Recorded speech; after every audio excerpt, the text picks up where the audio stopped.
All right, good afternoon, everybody. This is Dr. Tracy Trincatella, and I'm going to be lecturing today on priming pathways for detoxification.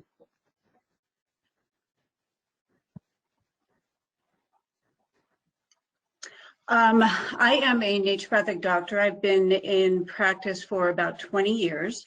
I am also a lab advisor for BioHealth Laboratory that specializes in stool testing, SIBO testing, and HPA axis testing. I've been a speaker and an educator and a practicing clinician for a number of years, and I am a co-founder with Dr. Kurt Wohler of Integrative Medicine Academy. Today's lecture, we're talking about priming pathways of detoxification. So we're going to go through how we define detoxification, symptoms of toxicity, priming pathways of detoxification and why that is important, and some of the products that I use to support detoxification. So at its very basic level, detoxification is the elimination of accumulated toxins acquired from food, water, and the environment. It is also the removal of cellular and metabolic debris from our blood and organ systems, and elimination of bowel and liver toxins that negatively impact the rest of the body. So when we think about detoxification, we're really detoxifying all the time, not just when we put ourselves on a detoxification program. Detoxification is a part of our normal metabolic process. So when we embark on a more specific detoxification program, we really want to make sure that all of the systems that are needed to detoxify are well supported nutritionally, dietarily, and that all of these toxins that we're trying to remove from our body all the way down to the cellular level have a good pathway of elimination from our system. If we embark on an intense detoxification program without making sure that those pathways are open and well supported, that detoxification program is not going to be as effective. So priming the body for detoxification is very important, not only if you're going to embark on an intense detoxification program, but also just for everyday support, because our body is detoxifying itself all the time. So why should we regularly detox? Well, we want to reduce the chemical load that accumulates over time and can undermine our health, vitality, and longevity. We want to prevent disease now and in the future. We want to help restore nutrient utilization and enzyme function. Detoxifying helps to slow the aging process and optimize health. And for me as a practitioner, it helps me to determine how many of my patients' symptoms might be related to lifestyle factors versus really underlying health problems. Oftentimes people will come in and have a multitude of symptoms that are seemingly unrelated. So in order for me to clear the picture, oftentimes I will modify their diet, support detoxification pathways, put them on a good program and really clean things up and see what symptoms are really left over. So it gives me a way to kind of focus on what's really important and needs to be specifically addressed, other than chasing after trying to manage all of these little symptoms. So detoxification helps to clear the symptom picture.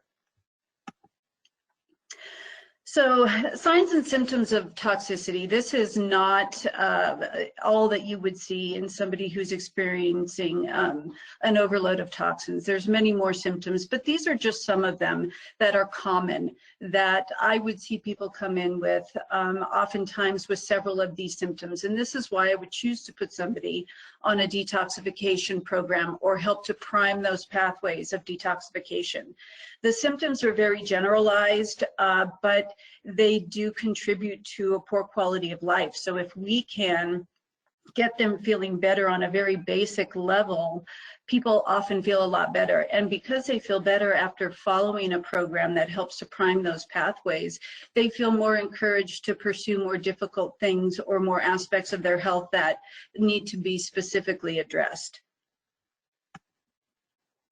So let's talk about supporting the process of priming these pathways through good nutrition and lifestyle. There's a number of things that we can do.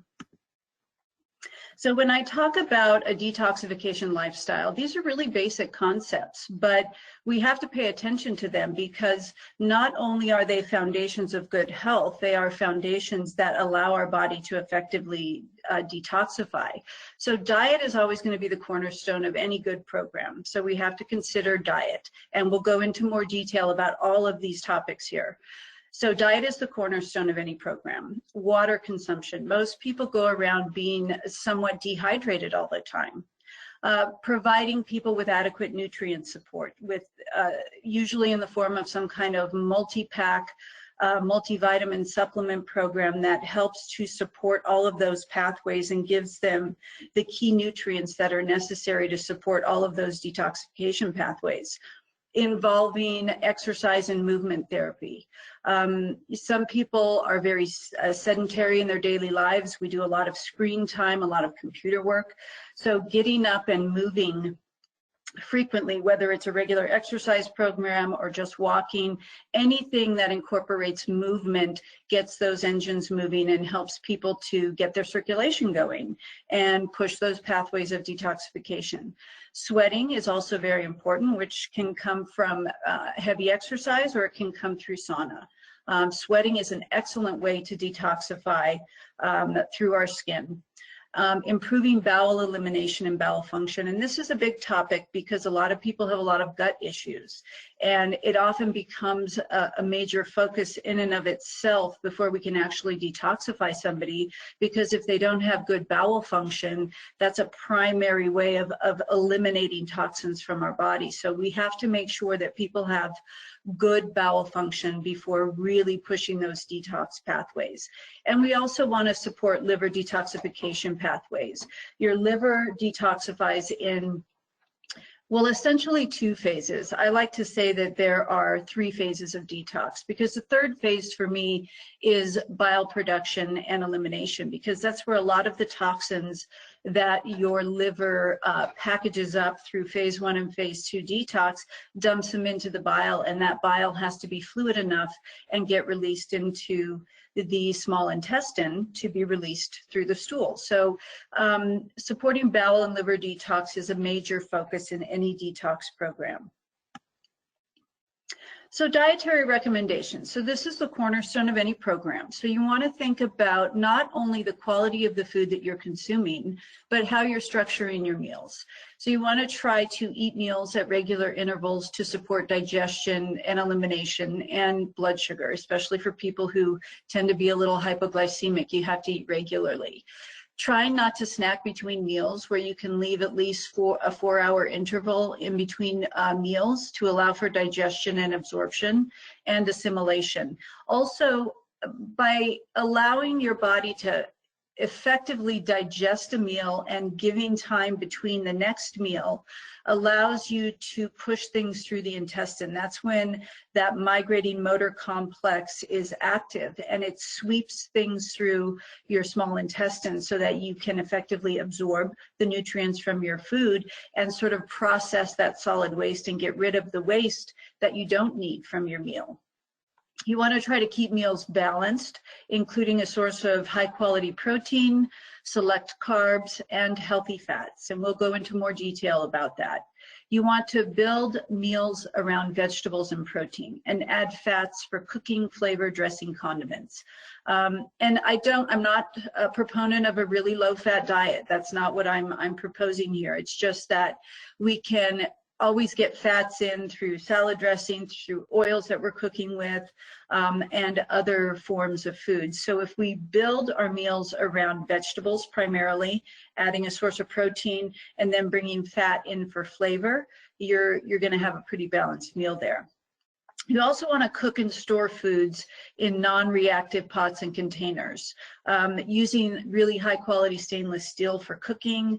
Cast iron is fine if somebody doesn't have an iron overload, and storing foods in glass containers. Plastic lids are okay as long as it's not really in contact with the food. So you want to make sure that you're not acquiring more toxins through your food preparation. So the pots and containers that we use are important. All right, so when it comes to your diet, what should we eliminate? Well, processed sugar, I think a lot of us know that. You know, the American Heart Association gave new recommendations on the amount of added sugar that we should have in our daily diet. And for women, that's about 25 grams a day. For men, it's about 37 grams a day. Sugar is there's about 4 to 5 grams per teaspoon. And you could get that much added sugar in a carton of sweetened yogurt. So it's very easy to consume that much sugar. So people need to start really reading labels and looking at the amount of sugar in the food that you're eating. You'd really be surprised at the end of the day how much sugar you're actually getting. Other ones that are probably obvious to you: white flour, processed grains, artificial ingredients and chemicals, excess caffeine, preservatives. So artificial ingredients, chemical additives, preservatives, we know that when we read food labels, they're going to look like chemicals more than they do foods that we recognize. So if there's a lot of that in the foods that you're consuming, and these are mostly going to be in processed and packaged foods, those need to be eliminated from the diet. Hydrogenated oils and vegetable oils. Hydrogenated oils are very stiff and rigid. And if we think about every cell in our body has a bilipid membrane. So it's composed of this fat layer around each cell. And your body, when it makes new cells, has to incorporate the fats that are available to make those new cells. And if we're consuming an abundance of hydrogenated oils, which are very stiff in structure, that's what your cell wall is going to be composed of. And being that these hydrogenated oils are very rigid, it's very hard for nutrients to get into the cell and for toxins to get out of the cell. So having healthy fats in your diet means that you have healthier cells and that they function much better at absorbing nutrients and getting rid of toxins from at the cellular level. So very important to consider the quality of your food. So what to include? Lots of organic fruits and vegetables, whole grains in moderation, nuts and seeds in their raw form. Dry roasted nuts, it can alter the fats in the nuts. So if you like the flavor of roasted nuts, you can soak nuts for 24 hours in good spring water and then dehydrate them in an oven at a very low temperature.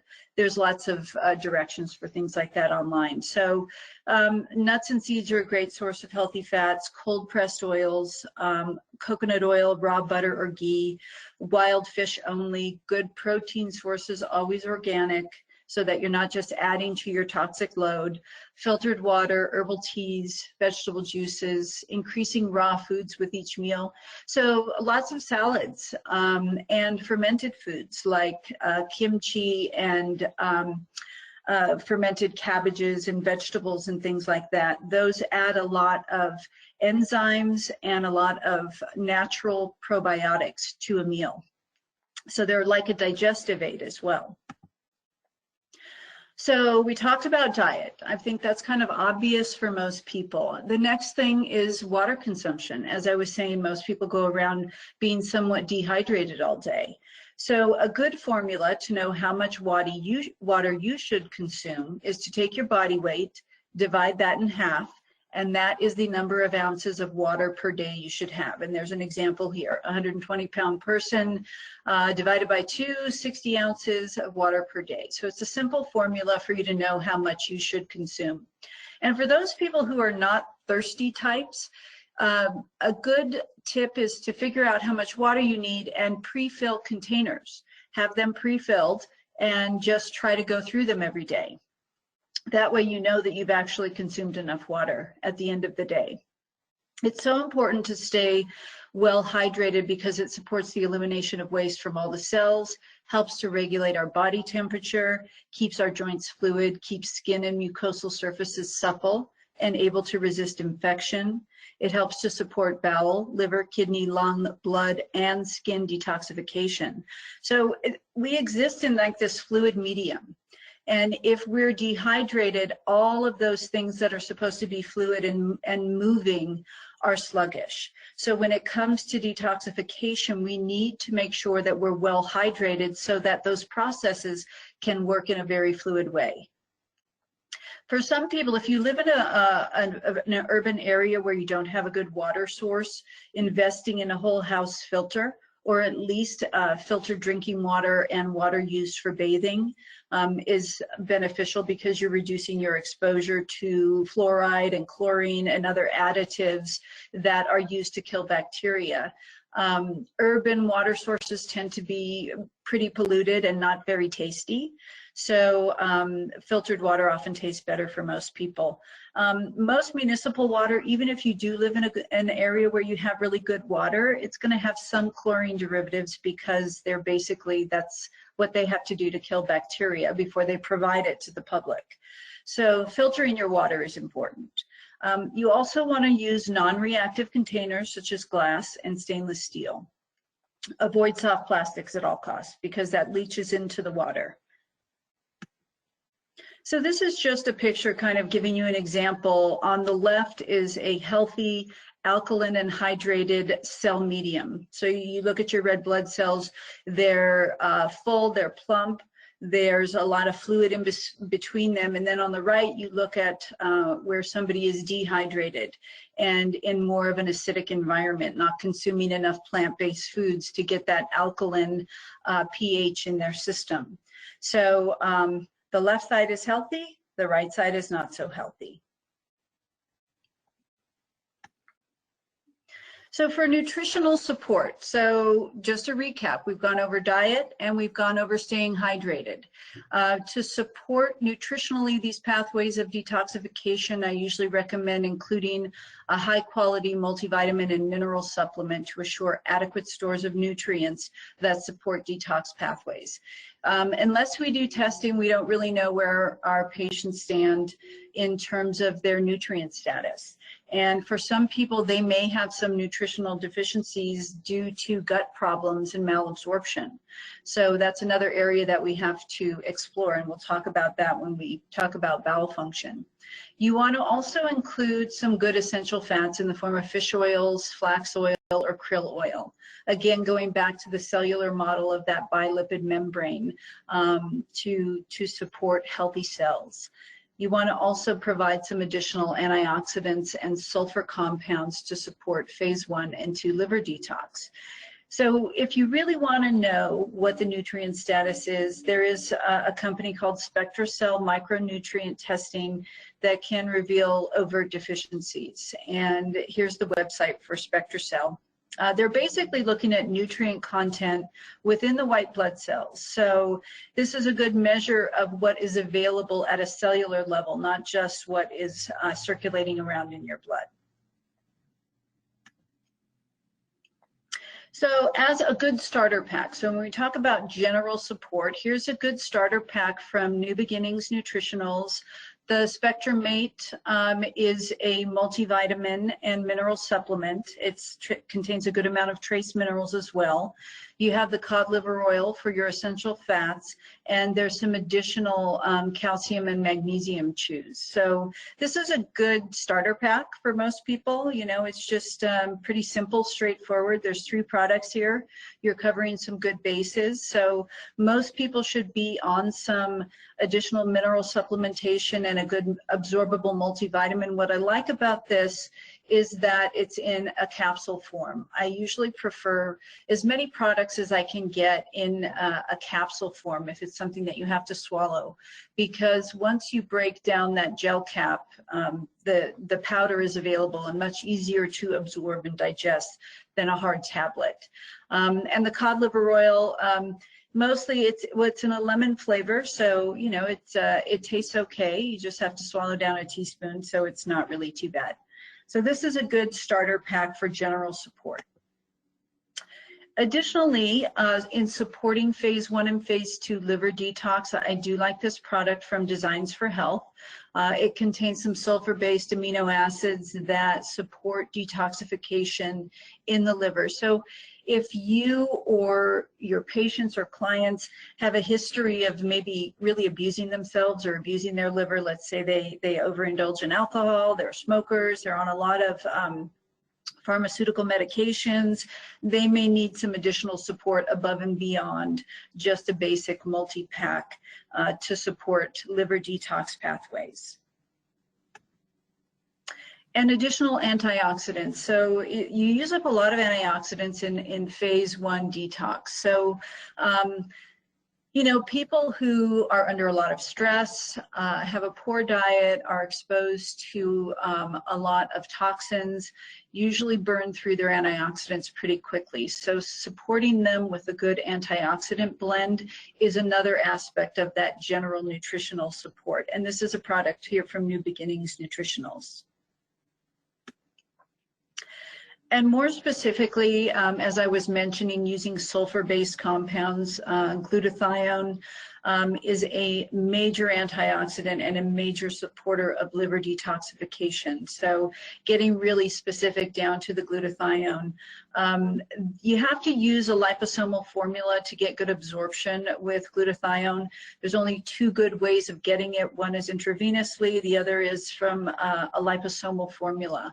And this product also is from New Beginnings Nutritionals, and it's a great form of glutathione. It's taken as a liquid, a half a teaspoon to a teaspoon, and it gets incorporated into your cells very readily. Exercise and movement. All right, so exercise, I see it as really stoking the fire of detoxification. When you're moving on a physical level, you're moving on a cellular level. Things are happening at a faster clip because you're forcing them to. I really feel like exercise gets the engine moving. It increases movement on all levels. It increases your metabolic rate and enhances elimination of waste through breathing, sweating, and increased circulation. Exercise and movement improves bowel and kidney elimination as well. So you're getting things moving. Optimally, you want to exercise 4 to 5 times per week for 30 to 45 minutes. You know, that should be a minimum. There's lots of great programs out there online or just getting outside and walking. For people who have balance issues, even doing something like a rebounder, which is like a mini trampoline. You can even get them that they have handles so people can hang on to them and just bounce up and down to get those lymphatics moving. That also helps with detoxification. Movement is really important. I prefer to have people exercise in the morning if at all possible, because you're more likely going to stick to a program if you do it in the morning and make it a part of your normal routine. And if you're just doing 30 minutes of exercise, you know, if you really think about it, people can kill 30 minutes on social media. So why not commit to an exercise program that only takes 30 minutes of your time? And if you do it in the morning, before you have other things that are competing for your time and energy later in the day, you're going to be more likely to stick with it. So try and do it in the morning. And just breathe, stretch, move, and get outdoors. Even during times if you have a sedentary job where you have to sit in front of a screen, getting up or setting a timer on your phone, anything that tells you to get up and move for a few minutes. You know, jog in place, stretch, breathe deeply, walk outside, do something to kind of break up that sedentary time. All right, so another aspect of detoxification is sweating, you know, so we're talking about eliminating through our skin, which is a very efficient way of detoxifying because so many of our toxins are stored in our subcutaneous fat. And, you know, your body tries to push toxins away from the vital organs if at all possible. So storing toxins in fat is safer than allowing it to store up in your vital organs and impeding function. So when we sweat, we can push those toxins out through our skin because they're just right under the surface. So it's a very effective and efficient way of getting rid of toxins. Instead of pushing it through the liver or the kidneys where you're using up a lot of nutrients to make that detoxification process happen, you're basically pushing it out in the sweat. So you just have to make sure that you're well hydrated in this process and that you have a good store of electrolytes. So drinking enriched waters that have a little potassium and sodium make this process a little bit easier. Exercise and sauna are both excellent ways to increase body temperature and induce sweating. So we're going to talk a little bit about sauna. So there's two different kinds of sauna. You have the convection heat saunas, which is kind of like an oven. You know, you just get in, the air is very heated. They're usually pretty hot in there. And then you have the far infrared sauna. With a convection heat sauna, these are usually what you'd find available like at a health club or a spa. And, you know, so they're less efficient than an infrared sauna. They don't penetrate as deeply, but you do sweat. I mean, how could you not sweat, right? You're in something that's up to 120 some degrees, so you know you're going to sweat. And if that's all somebody has available to them, they can't access an infrared sauna, then I say go for it. At least you're getting somebody in there to sweat. So for people who are also very sensitive to heat, you have to be careful about sending them into a sauna, or if you yourself are sensitive to heat, you have to do it in short bursts. You know, maybe going in for 5 minutes and coming out, and then the next time you do 6 minutes. So you might have to work up to it. So because it's very hot in there, and some people who tend to have low blood pressure, if their blood vessels dilate in the presence of being in a very hot environment, they can get really low blood pressure and start to feel dizzy. So again, making sure that somebody is well hydrated and is got some good electrolytes on board can help to prevent that feeling of weakness. With far infrared sauna, the nice thing about it is it's more effective at lower temperatures. So it's more of a radiant heat. It's kind of like sunlight. It heats your core body temperature more efficiently, so sweating occurs with lower temperatures. So it's great for mobilizing toxins beyond just the subcutaneous fat. It's often used to really release toxins like at the cellular level. So it's definitely a more advanced way of detoxifying through sweating, but it's also a great way to push things out of the system. It helps to mobilize things, basically, is what it does. So again, when you go into a sauna, it's a way to mobilize toxins that have been stored. So you have to consider all of the other factors that are supporting or priming those pathways of detoxification. If you're going to set all of these toxins in motion, where are they going to go? You want to make sure that they have an avenue of being released from the body, and that your body is, once it gets flushed through your liver or your kidneys, that you're supported enough to be able to effectively get them out of the body. The benefits of sauna: increased circulation, relaxation and endorphin release, hyperthermic effect, immune stimulation, and improved mobility through relief of pain and stiffness. So heating up the body makes it feel more mobile. It's like being, the fluids in your body are more fluid that way. The hyperthermic effect and the effect of stimulating the immune system comes from raising your body temperature. It's like when you have an illness, you have a cold or a flu, and you get a fever. That's a natural process that your body should go through, because there are certain bacteria and viruses that don't survive at elevated temperatures. So when you heat up your body, it helps to lower the load of bacteria and viruses, because they often don't survive at a higher temperature. So this is just a picture what a convection sauna would look like.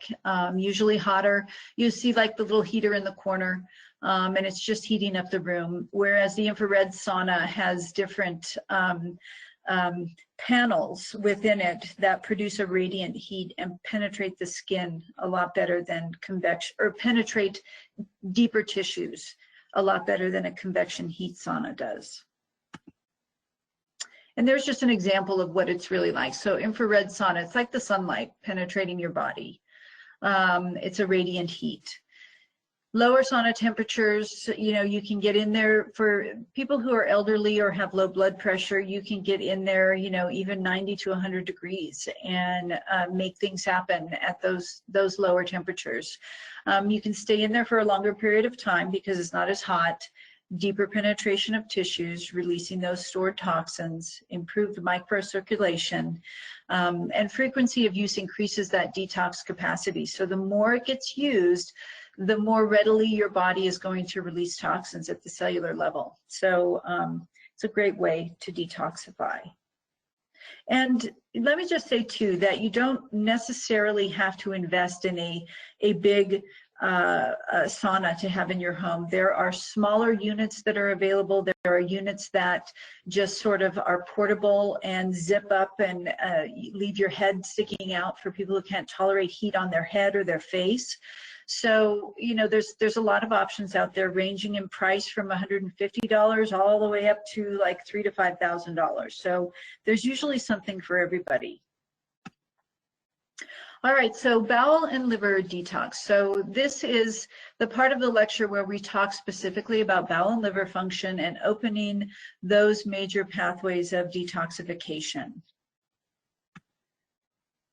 So bowel support is important because, well, we know that it's a major pathway of elimination of solid waste. And also because the liver, when it goes through phase 1 and phase 2 detox, dumps those products into the bile, and the bile gets dumped into the small intestine and should be released from the body through the stool. So supporting healthy bowel function is key to supporting detoxification. We know that poor bowel function affects many aspects of a person's health. Products, as I said, from phase 1 and phase 2 liver detox are released into the bowel. And if the bowels are sluggish, the body becomes auto-intoxicated by products that are meant to be eliminated. And this could be going right down to even just hormonal imbalances. You know, the hormones are processed through the liver, and they're usually conjugated or bound up to another product to make them inactive, and then they're dumped into the bowel. And if we have unhealthy gut flora, or we don't eliminate as much as we should, those hormonal products can deconjugate and get reabsorbed. And so you can have hormonal imbalances as a result of having poor bowel function. Not to mention, of course, just not eliminating waste effectively from your body. So good bowel function is key. So it's important, if you do have somebody who's got a lot of gut issues and you know that you need to detoxify them, or if you're just if you're not a practitioner out there, you're just an interested person listening, if you've got a lot of bowel issues, you really need to start there by supporting the digestive system. And that might mean going in and doing some further testing to see what's really troubling you. Assessing bowel function, looking for infections, candida, SIBO, small intestinal bacterial overgrowth, and ruling out gluten and other food sensitivities that could be impairing elimination. So if we have to start with good bowel function and somebody's got a lot of gut issues, we may have to really start with exploring where that is coming from before we even consider major detoxification programs. So doing some stool testing and organic acid testing to rule in or rule out underlying problems that can be addressed and help to support effective elimination. You want to treat those things appropriately if infections are found and support the clearance of the die-off of those organisms. So in addition to assessing bowel function overall, I always think of bowel function from the top down. What needs to happen in order for it to work effectively? So I think about digestion. What happens when we eat food?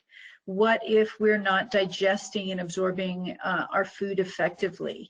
What if we're not producing enough digestive enzymes or hydrochloric acid in our stomach, or releasing enough bile to get the small intestine to move effectively? So using digestive enzymes, hydrochloric acid, and bile salts to support detoxification and motility can be very helpful. We can improve bowel motility as a key aspect of detoxing the digestive tract, so including fiber, making sure somebody's hydrated, including probiotics, a plant-based diet, and supporting bile flow. So digestive enzymes, fiber, getting enough water, probiotics, plant-based diet, supporting bile flow. All of that helps to support healthy bowel function. If somebody has constipation issues, that has to be addressed before you start mobilizing toxins at the cellular level, or even supporting liver detoxification. So address constipation and bowel tone, and evaluate the shape, color, and consistency of the stool. What does it look like? That can tell you a lot about their bowel health. And, you know, patients can get a little squeamish when you ask them to describe what their stool looks like. What is it shaped like? What is its color? You know, so you can bring out this little handy dandy chart, the Bristol stool scale, to say, what does your stool look like? If they say they don't look, then, well, you're going to have to tell them to look, because that can tell you a lot about their elimination. You know, so type 3 and type 4 are probably the most normal. When you get up around type 1 and type 2, you know that they're not getting enough fiber and or they're dehydrated. When you're looking at type 5, 6, and 7, that's going more towards looser kinds of stools. So they may have infections, they may have yeast overgrowth, they may have food sensitivities or gluten sensitivities. So anyway, you're looking to get them to be more normal. So first off, you might have to get a description of what their stool looks like. So starting with digestive enzymes and supporting the breakdown of the foods that we consume. In our stomach, we produce hydrochloric acid, gastric lipase, pepsinogen, and intrinsic factor, which helps us to absorb B12. Our liver gallbladder produces bile, which is composed of bile salts and acids and pigments from red blood cell breakdown. And our pancreas produces amylase to digest starch, protease for protein, and lipase for fats. And our small intestine, the upper part, the duodenum, produces other enzymes to help with protein and carbohydrate digestion. And further down in the small intestine, in the jejunum and the ileum, that's primarily where absorption and assimilation occurs. So there's a lot going on in the upper small intestine, and we want to make sure that that is supported. So oftentimes I will support patients with some hydrochloric acid, particularly if their blood work shows that they are iron deficient or B12 deficient, because protein digestion usually starts in the stomach, and we tend to absorb iron and B12 in our stomach as well. So if those are low, it's telling me perhaps that they're not producing enough hydrochloric acid. And not only is that a problem when it comes to digesting protein foods and absorbing iron and B12, if you don't have enough hydrochloric acid in the stomach, the pH is not going to be as low. So it's supposed to be between like 1.5 and 2 in terms of the pH, which is very acidic, because it is that acidic chyme leaving the stomach and entering the upper small intestine that triggers the release of bile and the pancreatic enzymes. So if it's not very acidic to begin with, that whole digestive response that is supposed to be happening from one trigger, which leads to another trigger, which leads to another trigger, is not going to be as vibrant and robust. And so digestion might be a little bit sluggish. So where it all starts that we can control or we can manipulate is in the stomach with some hydrochloric acid to support digestion there. Now this is Zyme Prime. This is a product also available through New Beginnings, and this is just a good broad spectrum digestive enzyme for fats, proteins, and carbohydrates. So this kind of covers all the bases of enzymes that would be released in the small intestine and enzymes from the pancreas. So it's just an overall general nutritional digestive enzyme support. Another way of supporting digestion is through herbal bitters. You know, it used to be, you know, like our grandparents would have an aperitif before dinner, which is an alcoholic beverage, but it contained bitters with some vermouth or some other dry kind of alcohol. They would just sip a small amount before a meal, before their evening meal. And these bitter herbs would help to stimulate the release of digestive enzymes. And so it readies your body to digest food. So Swedish bitters are a great way to do that. 1 to 2 teaspoons before each meal. You don't have to take them straight. You can put them in a little bit of water, but you have to taste them because it's the tasting that helps to get those digestive juices flowing. So Fiber is very important for bowel function. So if somebody's eating a good plant-based diet, they're going to get a good combination of soluble and insoluble fibers. Soluble fibers basically dissolve in water to form like a gel-like consistency, and they're good for constipation or even people with loose stools because they can absorb liquid. So examples found in fiber supplements of soluble fibers would be acacia gum, pectin, psyllium, rice bran, beet fiber, and flax seeds. Insoluble fibers do not dissolve in water, and they're best for people who have really intractable constipation. It helps to bulk up the stool.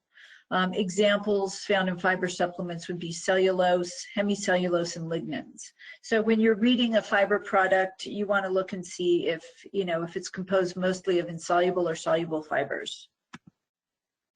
So the effect is what you want to do is like have a bulking and hydrophilic effect. So fiber plus water helps to bulk up the stool and stimulate peristalsis.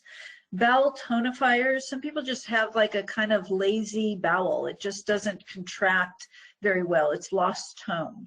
So using things like Trafala, which is an Ayurvedic herbal formula that I like to use with people who have very sluggish bowels, because you can use it long term. It doesn't create dependency, and it's not like some of these other botanical stimulants which can be really tough on the bowel. So bowel tonifiers are good. Osmotic agents like magnesium, sugar alcohols, ascorbic acid, these things basically just draw water into the bowel. And so they make the bowel a little softer. So which often with kids especially, we do some magnesium just to get their stools to be a little bit softer. Botanical stimulant laxatives, these tend to stimulate peristalsis, and this is usually my last choice because they can be kind of hard on your system. They can cause cramping and discomfort. I don't recommend them for long-term therapy. And they can work for some people if you're doing a short-term detox and you really want to get things fleshed out. But for me, I like to think of more long-term function of saying, okay, what's going to be useful long-term that this person can use. So things that are more stimulant would be senna, cascara sagrada, and aloe. So those are a little harsher, but can be used short-term. So here's a good example of a fiber product. Again, this is available through New Beginnings Nutritionals, True Fiber. It's got a good amount of soluble fiber. It's got some enzymes in it. It's usually well tolerated. It mixes in with water pretty clearly, so it's pretty easy to get down.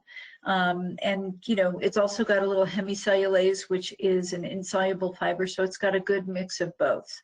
And it can be taken long term. So this is an example of a good fiber product.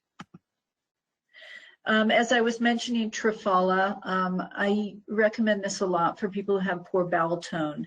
And let's say it's like been an ongoing thing for most of their life, and they're probably going to have to be supported in some way. So I will have them do some Trafala. This is a combination of Trafala and magnesium hydroxide. So this product seems to work really well for people who just have chronic ongoing bowel issues. And it's pretty mild, doesn't seem to cause cramping or anything like that.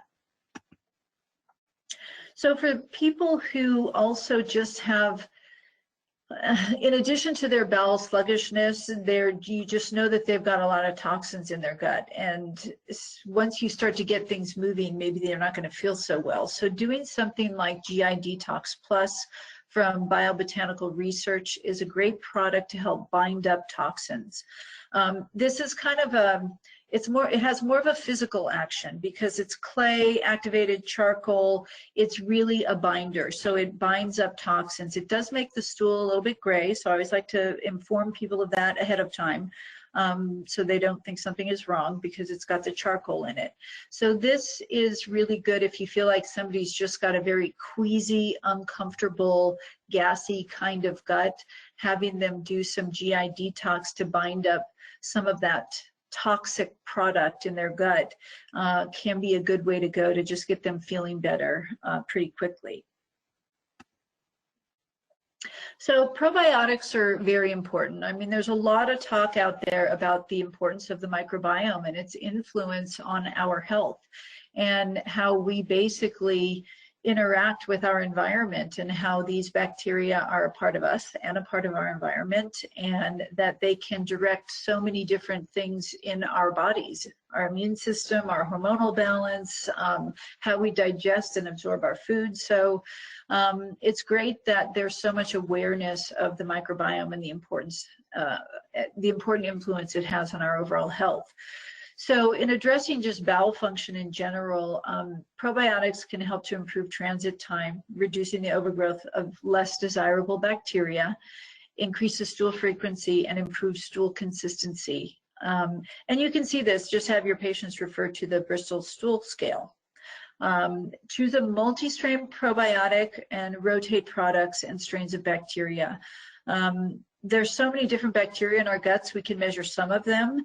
But we can't measure all of them. So in terms of understanding what we need and what we don't need, you can do specific stool testing to look at levels of lactobacilli and bifidobacter. But doing rotating strains, different strains of bacteria can be very helpful to just get a different complement of bacteria. I prefer to have people dose these at night to encourage adhesion and proliferation. Usually they set up a little better when you're at rest. And if they're going to cause any bloating or discomfort initially until your body gets used to them, you're going to be asleep. So that's always a better way to go. Here's an example of a product from Research Nutritionals. This is available through New Beginnings or directly through Research Nutritionals. Core Biotic, it's a soil-based probiotic, good complement of products there. It's good for people who may be sensitive to probiotics. So this would be a good one to start with, of just replenishing some good flora in their gut. This is also another product from New Beginnings, ProBio 100. It's got a good combination of lactobacilli and bifidobacterium. So this is just a good general probiotic to start with. All right, so let's talk about the liver and gallbladder and how to support one of the most important organs in detoxification. So we want to address liver support after bowel function has improved, because all the product from the liver is going to dump into the bowel. So we have to have good bowel function. Liver clearance with poor bowel function often leaves you feeling worse. Optimizing digestion through enzymes or bitters and bowel function will support liver function and clearance by opening pathways of elimination in the liver. So the basic functions of the liver: it receives nutrients and other products from the intestines and other organ systems, metabolizes, stores, and distributes these products to the blood and bile. The hepatocyte, which is the basic functional unit of the liver, is responsible for producing bile, storing glucose, distributing nutrients, storing fat-soluble vitamins, and detoxification. So it's got a big job. It does a lot. It's like a little factory that multitasks constantly for us every day. So taking care of your liver is really important. And this is just, this is the biliary tree. And I talk a lot about bile function and production as a way of detoxifying and also stimulating movement in the small bowel. Good bile production and secretion is very important. And this basically just shows how, where the bile is produced and where that common bile duct passes through the head of the pancreas to be released via the sphincter of Oddi into the upper small intestine. So bile and pancreatic enzymes are basically released into the upper small intestine through the same opening. So for people who have bile issues, or let's say they have gallstones, if you have gallstones that get stuck in that common bile duct or even block the sphincter of Oddi, it could certainly affect pancreatic function. And what I don't really mention here in this lecture is the importance of pancreatic production of enzymes. You know, there's, you even hear on the radio now discussion of exocrine pancreatic insufficiency, or pancreatic exocrine insufficiency. No, it's EPI, exocrine pancreatic insufficiency, where people aren't producing enough pancreatic enzymes and they present like a person with SIBO. And so the symptoms are very, very similar. So again, when you're addressing bile function, you have to start from the top down. Think about what's happening and what's supposed to be happening in the upper digestive tract that may be affecting what's going on down below. So in a liver and gallbladder detox, basically, you know, you got to think about the liver. It processes toxins, metabolic byproducts, drugs, chemicals, and hormones. You know, it has to get rid of all of that through phase 1 and phase 2 detoxification. I also refer to phase 3 detoxification as basically bile production and bile flow out of the biliary tract, because all of these products are going to be dumped into the upper small intestine. And in phase 1 detox, that's the oxidation reduction pathway. That's where you have a need for B vitamins, antioxidants, so that your body can process things through that first phase of detoxification. You've got to have adequate support in phase 2 detoxification with good sulfur groups and amino acids and glutathione, because oftentimes the products from phase 1 detox are more toxic than they were before they entered phase 1. So they get sucked up into phase 2 detoxification to conjugate them, to bind them up, to make them less toxic so our bodies can efficiently get rid of them. It also is a way to make them more water soluble so that we can get rid of them a lot easier. Again, also speaking to the fact that we need to be well hydrated. So the basic functions of bile. So bile acids, you know, are used in digestion and absorption of fat. It helps to emulsify fats in our food. So it basically breaks them down into smaller bits so that lipase from the pancreas can further break down the fat so that we can absorb them. Bile also helps us to eliminate waste products like bilirubin and biliverdin, which are breakdown products from red blood cells. That's where the pigment comes from in our stool, is from the breakdown of red blood cells. It's a major pathway of breakdown and elimination of cholesterol as well. We basically get rid of about 500 milligrams a day of cholesterol through bile. So having good bile flow is very important. It's got an alkaline pH of about 7.8 to 8.6, so it can neutralize stomach acid. So if you don't have good bile flow and you have all of these acidic contents entering your upper small intestine, if you don't have good bile flow, you're not going to effectively neutralize that stomach acid. The pancreas produces some bicarb to help neutralize that, but the bile is also responsible for neutralizing that stomach acid so you don't get a duodenal ulcer. That part of your digestive tract is not equipped to deal with acidic products. It also stimulates peristalsis via the migrating motor complex. There's a lot of talk of the migrating motor complex in SIBO. We hear about that a lot because there's a dysfunction or a dysregulation in the migrating motor complex when it comes to SIBO. So all that product is sitting in there from your food digestion. It's not moving through effectively. And so bile production and bile flow is very important in the context of SIBO because it helps to stimulate and regulate movement in the small intestine. Also helps to promote the absorption of fat-soluble vitamins. So in supporting phase 3 of liver detox, we just want to make sure that we are getting enough fat in our diet. So you want to eat enough fat, good fat, healthy fats, fluid fats, coconut oil, ghee, olive oil, flax oil, avocados, nuts, all of those things that are good healthy fats that stimulate the production of bile. Bitter herbs like the Swedish bitters. Many of the bitter herbs are referred to as cholagogues in that they have an effect on bile flow. They stimulate bile flow. And making sure that you stay hydrated so that bile is liquid and fluid. So one of the products that I use to support bile production and bile flow is phosphatidylcholine. This is made from lecithin. It's also an emulsifier and it mediates the combining of fat-soluble products with water-soluble products. It also helps to enhance bile secretion and flow. It prevents cholestasis, so sluggishness of the bile, helps to keep that bile liquid, can prevent gallstones.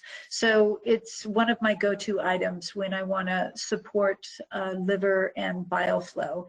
Dosages 1 to 2 capsules in the evening. For people who have a lot of colicky pain in that upper right quadrant, I may have them do 2 to 4 capsules per day. So it's a very useful product in opening up those pathways of bile release. Also, I like this product from Designs for Health, LVGB complex. It's got some basic nutrients, some sulfur-based compounds, basic liver support herbs like milk thistle. It also contains some ox bile extract, which helps to get that bile moving, and some other herbs that help with bile flow and liver support, like artichoke and beet powder. So in general, so once we have supported through diet, through hydration, through exercise, through sweating, and making sure that we have the bowel moving effectively and that the liver and biliary tract are supported, we can go in and start maybe pushing detox pathways a little bit more. So a few products that I like to use that can be simple and straightforward for people are just some powdered products that really help to support phase 1 and phase 2 liver detox. There's also some good botanical programs out there. They're not for the faint of heart, at least the ones that I'm going to show you.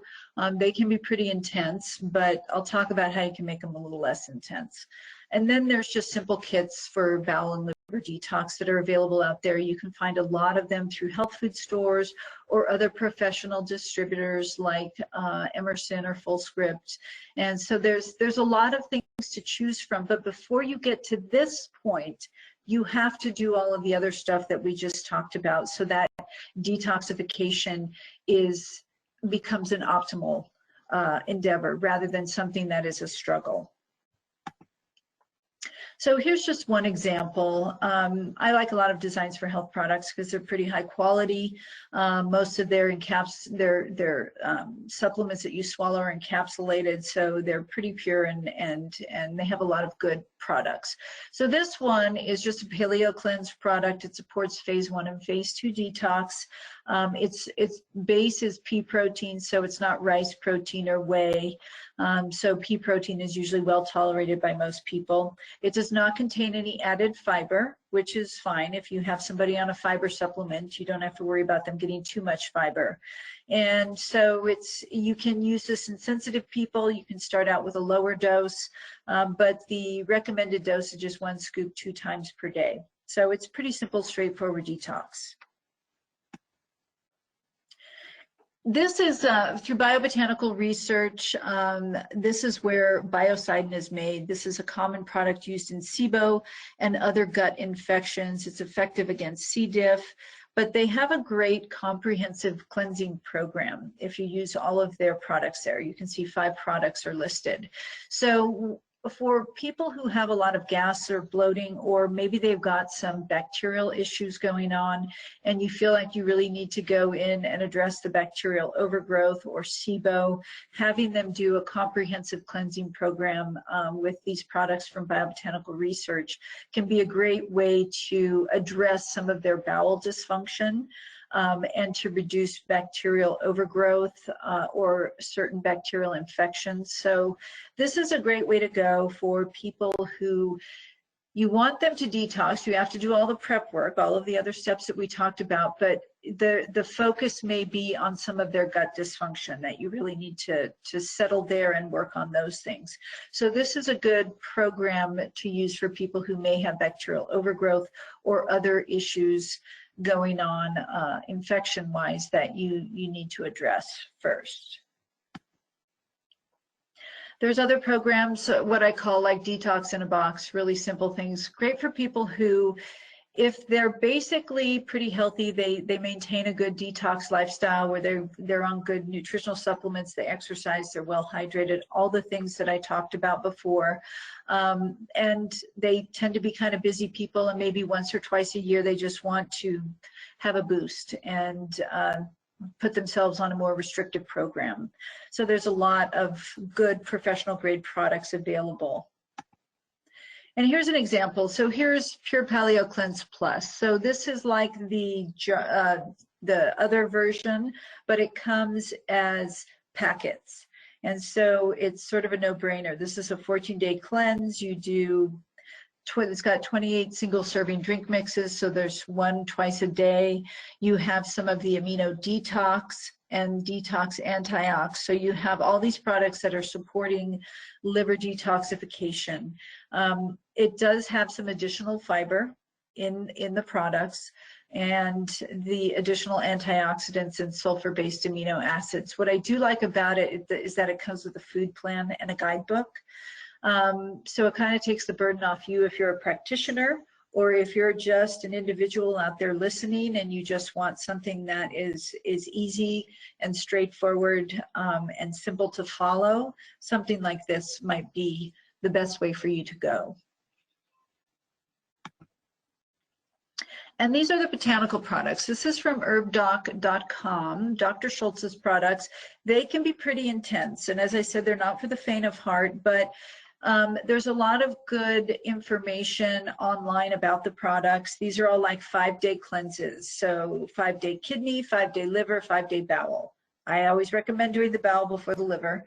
But they're pretty intense. You are swallowing a lot of pills. So what I've had some people do is to stretch it out to a 10-day detox and cut the dose in half. So these are kind of old-timey herbal programs, and they work. They're very good, but they can be pretty intense. So, you know, probably not the best thing to start out with for somebody who you suspect is pretty toxic. This is good for a person who is pretty healthy and just wants to push it a little further. All right, so in summary, diet is always key in supporting detox, support digestion and assimilation with a broad spectrum digestive enzyme, get the bowels moving, get bile moving as it serves to support bowel elimination and liver detox, choose the pace and the products that seem most appropriate for you or for your client or patient. And I just saw a typo there. So anyway, there's a lot of options out there, but start with the basics and make sure you prime those pathways of elimination before you delve deeper. So this is for integrativemedicineacademy.com. Dr. Wohler and I are co-founders of this online educational academy. We have a number of courses available on SIBO, autism, toxicity, adrenal mastery, and hormone mastery. We have a new course, the Toxicity Mastery course, which is starting, the new course starts July 22nd, and they are done live. There's continuing education credits that are available. There's course exams and extended access to course material. Our goal with these courses is to make sure that we give practitioners, especially, this is some interesting and complex information about detoxifying chemicals, molds, bacteria, anything that is wearing on our system. We try to make the course applicable and useful and practical so that, you know, Monday morning you have something that you can do with your patients. So it's really great information. So if you're interested in finding out more about the course, you can text the word toxicity to 66866, and we have a free ebook that gives you some general information about toxicity and the effects on our health, and it kind of gives you an overview of what you might be getting in the course, but of course the course is going to be more in depth. It's pretty intense information. So if you are interested, text toxicity to 66866. And that's it for me. I'm Tracy Trancatella from Sunrise Functional Medicine Center, and I hope that you got some good information out of this. I think I kept it to just a little bit over an hour. So thank you very much for listening, and hope to be a part of this again soon. Thanks very much. Bye-bye.